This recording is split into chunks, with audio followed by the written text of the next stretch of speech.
and welcome to the What to Read Next podcast. In this podcast, your host, Gloria Me, will invite a bookish guest to share their favorite book recommendation. If you share a passion for books and always looking for your next read, then join us. Welcome to your What to Next podcast. Today's bookish guest is Nikki from the Instagram account Saturday Nite Reader and her blog, Chair. Hi, Nikki. Hi, how are you? So happy to have you here. So welcome back to the show. Thank you. It was so exciting to be back to talk books with you. I love it. So tell us a little bit about yourself. What have you been up to since you've been on the show? Yeah, so interesting. I had Saturday Nite Reader Junior last July, and so that definitely has changed my reading world. I wasn't able to kind of plow through books like I used to, but it just means it's different. So I've become a huge fan of audiobooks. So I can kind of keep up and keep pace. And also still reading books when I can, because I love holding a book in my hands, but knowing that my time is limited, where if I can sneak in a chapter a day, then I'll feel successful. But yeah, audiobooks have definitely saved me. So what kind of audiobooks do you listen to, and who's your favorite narrator? Yeah. Narrators can make or break a book, right? I feel like there's been books that I've absolutely disliked as a book probably, but loved because the narrator was amazing or kept listening. But I love Julia Whalen. Mm-hmm. She's done a few things that I've listened to. And then also recently, Dylan Moore. She narrated The Glass Hotel, mm-hmm. And You Are Not Alone. The Greer. Yeah. So it was interesting. Like, what's interesting about audiobooks is sometimes you'll be listening and say, I know this voice. I think I've heard them in other audiobooks. And then, I go to Amazon and I put the name in and I'm like, show me their library and trying to piece together if I've already listened to a book with their voice before. So I love it. And do you listen to fiction or nonfiction, or do you have a preference when it comes to audiobooks? So before maternity leave, I dabbled in audiobooks, and I more listened to audiobooks from like a nonfiction memoirs, and I loved when they were narrated by the actual author. I felt like they were telling me the story, and I got more from it. So they set the tone, I didn't have to interpret it. I listened to Just Mercy by Brian Stevenson, and I listened to Becoming by Michelle Obama. I do enjoy when they're the ones telling me the story that they created. There's just something different in the reading experience for that.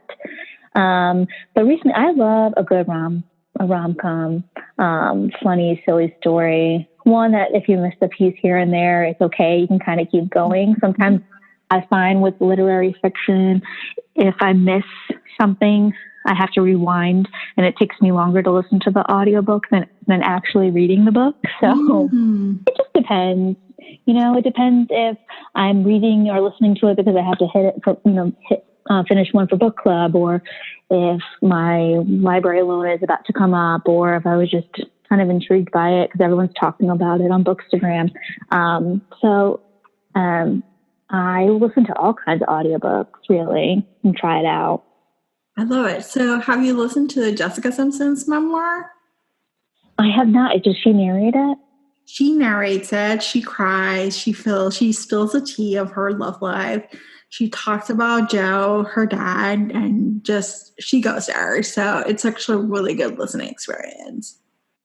I'm curious because I feel like I'm of the age where I kind of grew up with reality TV on MTV that wasn't so crazy. X on the Beach, Love This, and the challenges. It was more of, it was the Jessica Simpson, the Newlyweds, and all that.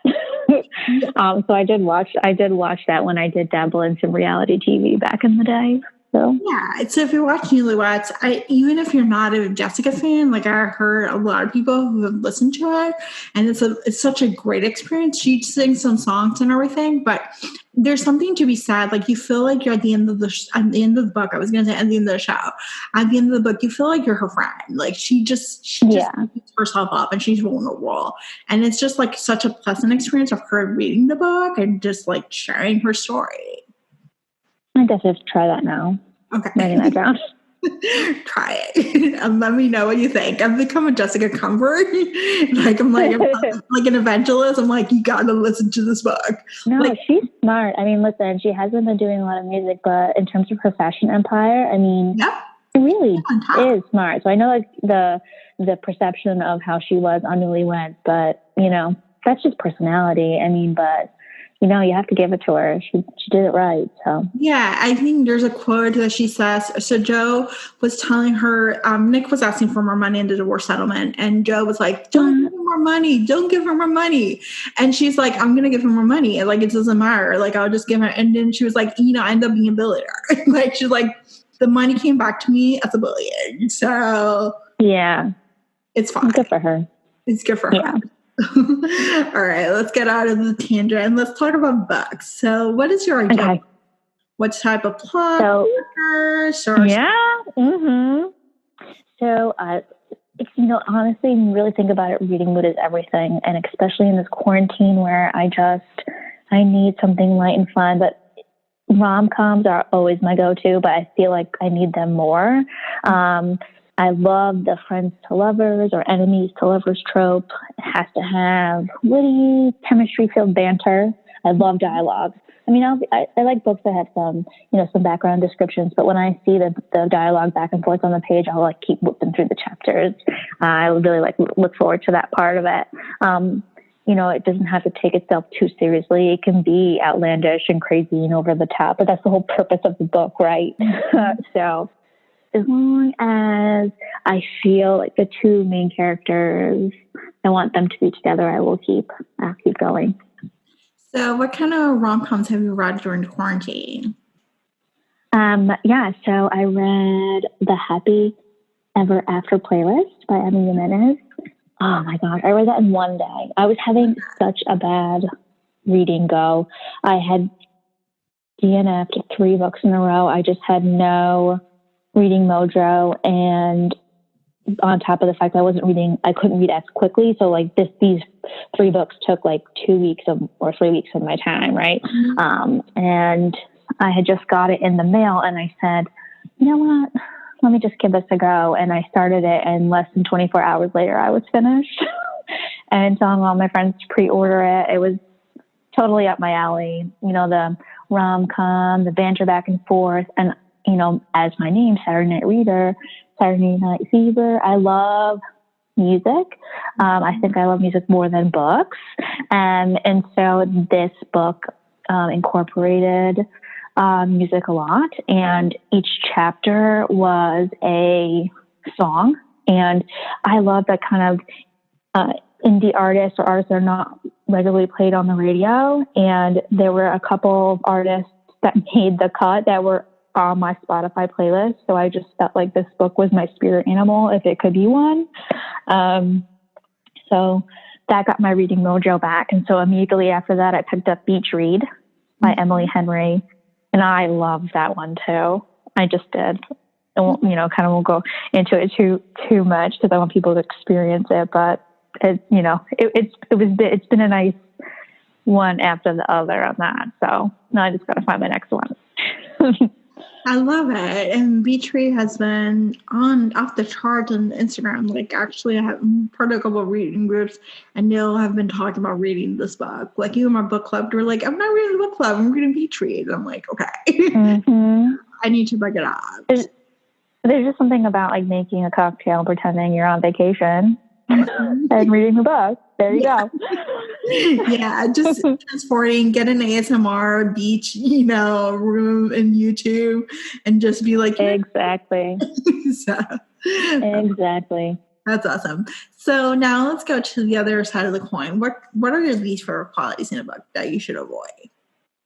Yeah, it's always hard because, people are creative for one way or the other. I don't want to take anyone's ideas away. But, the one thing that bothers me, I read a lot of cowboy romances just for fun, and we'll talk a little bit about that later, I guess. But, the trope that I see a lot in it that I'm kind of over is, that 20-something-year-old, beautiful, strong virgin who needs a man who's about 10 years older than her to give her the confidence she needs for that extra boost, And so I'm kind of over that trope. I really am. Yeah. And I feel bad for those who wrote about it. But, there was a couple of books from an author that I love that I've just have read a couple in a row. And I'm like, I'm over this. Please give me something different. Yeah.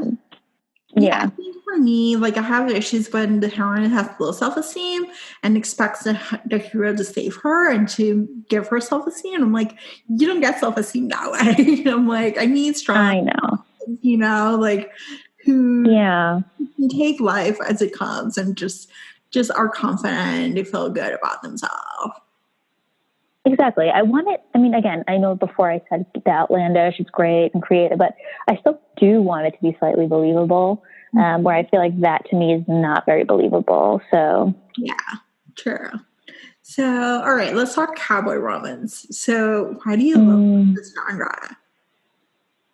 Honestly, I have no idea when people ask me that question. I think it's because I've never really met a cowboy or been, out west in that farm area that it's fiction to me, kind of like a unicorn, do they really exist? And so I think it's kind of that place where I go to, that, doesn't steer me wrong, that I can whip through the book in 2 or 3 days. That gives me that chemistry between two characters and all that, but just, a cowboy. I have, honestly, Laura, I really don't know, but sometimes it just, that's the way it goes. That when I see a cowboy on the cover, I'm like, well, I probably will really like this. And more often than I do. I love it. So who are your favorite cowboy romance authors? So my first cowboy romance was Macy Yates. I know we talked a little bit about her. She was in, did you read The Cowboy for All Seasons from Harlequin? No. It was 4 authors in one book, and she was part of it, but there was, 4 seasons and 4 cousins and, the story when they're with their cowboys. And, the 3 other authors were all new to me, but I really enjoyed them. Then I have to kind of look them up. But the one that sticks out to me is Macy. I love it. What about you? Do you have any? You read cowboys, right? Sometimes I started reading cowboys. So I read Carly Bloom, Big Bad Cowboy. Did you read that one? So I read that one, and I read the rest of her series. I read Jay Carnover because I like her other writing. So I read her, I think it's Unforgiven or Unjustice or something like that. So I enjoy it. So, but it's like something I'm diving into slowly but surely. Yeah. So what are some of your favorite books in this genre? Jen McKinley wrote The Christmas Keeper. When I read that at Christmas, that was kind of cute. But the one before that was, I think it was called The Good One. I believe that's what it was called. But that was really cute. And I kind of liked that start of that series. And I think she might be writing a 3rd book. So I'll check that one out because I like the characters a lot in this cute little town. And for Macy, oh my goodness, they all blend. So it was the title of Cowboys always in it. So I think I'd have to look it up. But she has the Conley brothers, Cowboys, and whatever books they're in. She has the Copper Ridge series. That one's my favorite. That's my favorite line, my favorite series line. Those characters is Copper Ridge. Awesome. We'll put them in the show notes so people can check them out. So now let's go to the fun stuff. What are some of your most anticipated new releases for 2020? Yeah, I'm super excited for Sex and Vanity by Kevin Kwan. He wrote Crazy Rich Asians. Yep. I just can't wait. I'm so excited. And then just recently seeing Frederick Bachman's post about Anxious People coming out at the end of the year, which I am so excited about. I love his writing. He's kind of dry, not dry sarcasm, but he has this, I don't know if it's not terse, but there's this way of writing that I totally jive with. So I'm super, super excited about that one. I love it. Which 2 books have you read over the past few months you recommend? Okay, so we already talked about the Happy Ever After playlist and Beach Read. And then I also read Valentine by Elizabeth Wetmore. That was her debut novel. It is a very heavy read, but I'm not really good when I read books that are a lot of description and imagery. I just have a hard time grasping it. That's why I like the dialogue. But in this book, I felt like I could see vividly what she was describing in certain scenes. And that's no easy feat because that's one of the challenges I have as a reader. So what books are on your TBR? So up next for me is Expectation by Anna Hope. I'm doing a best friend buddy read with that one. It's about 3 women who were college flatmates, and this is now them in their, let's say, mid-30s, dealing with life, marriage, and the like. And the 3 characters, there was something about each one that reminded me of each one of us. So I bought each one of them a copy. And once they get them, I sent it to me last week, then we'll all read that together. So that's kind of be fun. Then How to Save a Life by Liz Fenton and Liz Steinke, also known as Liz and Liz on Instagram. I'm excited about that one. I love the fray in that song, so that's all you need to say to me, and then I'll pick up that book. And then I was going to dive into my Kindle on, what have I downloaded that I've forgotten about. And I downloaded The Bad Mothers Book Club by Kara Stainton. I actually read right when I first started my book blog, and I was on NetGalley, and had no idea about the book world just yet. I had requested It Had to Be You, which was a rom-com. It was super cute, and I loved the way she wrote. She's very, very funny, and there's a lot of banter and dialogue back and forth. And so I had just been following her, and I was on her newsletter, and she wrote, shared the cover to the Bad Mothers Book Club. And I said, okay, then I have to download it. So I did, but I haven't gotten to it. So I feel like it's the perfect time just to all on my rom-com LOL roll. I don't think it's a rom-com, but I'm all in for the laughs at this point. So I love it. So what about you? I read Expectation. It's really good. I really enjoy it. Excited. It's a really good take on female friendships, motherhood. There are some trigger warnings, but it's actually a really good book to read. I can't wait. Yeah, so I'm listening to Girl Gone Viral. So I have the by Alicia Ray. I have the arc for that book, and so it's on Hoopla. So I was like, maybe I'll just listen to it. So I think I have that one, and then I have Jill Chavez's new book, which is women's fiction. So I think it's called The Summer Deal. Yeah, I feel like this is the time where for me again. I try to dive into historical fiction. I've been trying to read some literary, but I just can't wrap my mind around it right now. Unless the characters just grab me right from the get-go. But I don't want to say I want to give up on them. Normally, outside of this quarantine situation, I'd be like, oh, okay, move on, next book, because I am missing out on a lot just because my reading mood or my reading space is just not for that genre right now. So. Yeah, reading mood is definitely a roller coaster. I hear you. So over these last couple of weeks. I hear you. So I actually read historical fiction that I did enjoy. That felt like it was actually that kept my attention going. It's Elise Hooper's new book, Fast Girls. So it's set in 1928 Olympic track and field runners, female track and field. So it's the first time to go to the Olympics, and it's actually it follows them all the way to 1936 Olympics for when it happened in Berlin. So it was it talks about boycotting because of Nazi Germany and all those different things. And it was actually fascinating. It's based on real people. It's not a World War II historical fiction. I know. It's at the beginning of World War II, but it's not World War II. So, and it deals with feminism, race relationships and all these different things about what it means to be a track and field runner at that time. Yeah, and I don't know why I haven't picked up historical fiction because I've started binge watching Downton Abbey again for the second time. I just love it, and Yeah, come back, please. I watched the movie and I loved the movie too. I know it was, just wrapped up in a nice bow, but I probably should find something that's similar to that. Have you tried historical romance? Huh? Have you tried historical romance? I've read Bringing Down the Duke Okay. by Evie Dunmore. I think that was my first actual historical romance book ever. And I quite enjoyed it. I think she has a series and it's gonna call The Extraordinary Women. But there was four characters that stuck out that I could see the story, which stories are gonna come from them.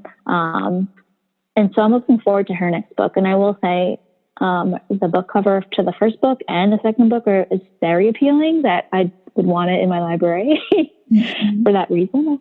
But I do love book covers. Yeah. I would say if you want some Downton Abbey, with little romance, you may find Tessa Dare to be a good author to check out. Oh, good. She writes historical rom-coms, so there's a lot of comedy. It's actually really cute, strong female friendships, modern themes set in historical times. So yeah. The Duchess Seal has the perfect meet cute. It's a seamstress who is owed money for her wedding dress, so she goes to the Duke and says, dressed in the wedding dress, and says, I want you to pay me for this wedding dress because he canceled the wedding. And he's like, let's get married. And you're like, what is going on? So yeah. And then the story unravels from there. But it's actually a really cute story and has like some cute meet cutes. So I'm all for it. Yeah. Awesome. Well, thank you, Nikki, for being on the show. Oh, tell us where we can find you online. Yeah. So my blog is SaturdayNiteReader.com, and that's NITE. And then same thing as Instagram, Saturday Nite Reader. On Twitter, I'm Nikki _ the SNR. And on Goodreads, you can find me at Nikki1211. Awesome. Thank you, Nikki, for being on the show.